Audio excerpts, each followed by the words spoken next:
Letter 39, on Noble Aspirations.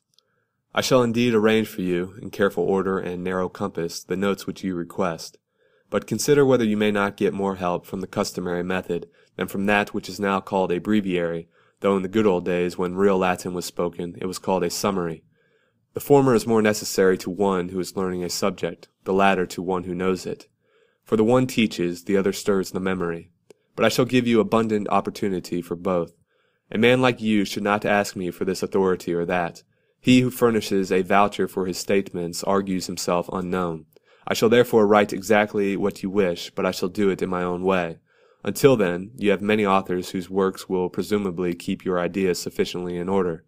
Pick up the list of the philosophers. That very act will compel you to wake up, when you see how many men have been working for your benefit. You will desire eagerly to be one of them yourself, for this is the most excellent quality that the noble soul has within itself, that it can be roused to honourable things. No man of exalted gifts is pleased with that which is low and mean. The vision of great achievement summons him and uplifts him, just as the flame springs straight into the air and cannot be cabined or kept down any more than it can repose in quiet. So our soul is always in motion, and the more ardent it is, the greater its motion and activity. But happy is the man who has given it this impulse toward better things. He will place himself beyond the jurisdiction of chance. He will wisely control prosperity. He will lessen adversity, and will despise what others hold in admiration. It is the quality of a great soul to scorn great things, and to prefer that which is ordinary rather than that which is too great.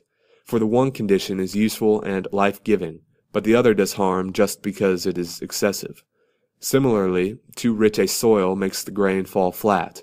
Branches break down under too heavy a load. Excessive productiveness does not bring fruit to ripeness.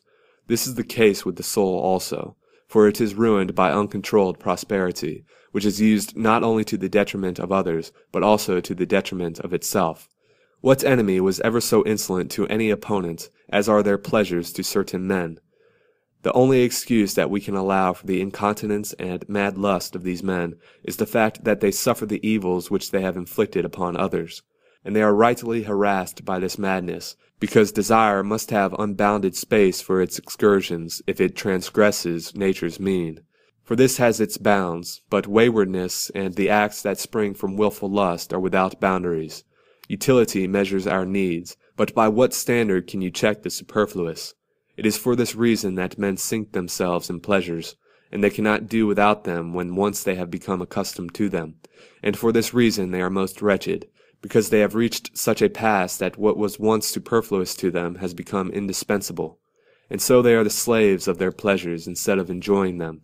They even love their own ills, and that is the worst ill of all.